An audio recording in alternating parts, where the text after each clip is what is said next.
এতিয়া আহি আছে আমাৰ মুখ্যমন্ত্ৰী কৰ্মদক্ষ মুখ্যমন্ত্ৰী ডক্টৰ হিমন্ত বিশ্ব শৰ্মা ডাঙৰীয়া আমাৰ চিঠিমৰা সমষ্টিত মানে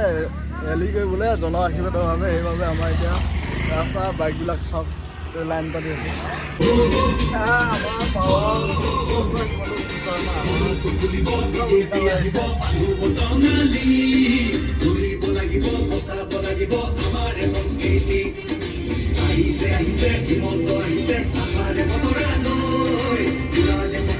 আজি আহিছে বাটে পথে ঘূৰিছে চাইকেলখন লৈ ওলা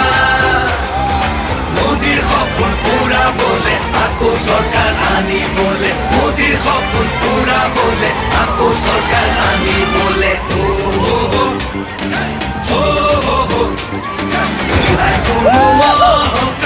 হৃদয়খন পৰিষ্কাৰ আহিছে মৰমৰ দাদা মোদীজীৰ আশীষ লৈ আহিছে কাষলৈ বিজেপিৰ আনিছে বাৰ্তা আমাক আগুৱাই নিবলৈ সপোনবোৰ পুৰাবলৈ আমাক আগুৱাই নিবলৈ সপোনবোৰ পুৰাবলৈ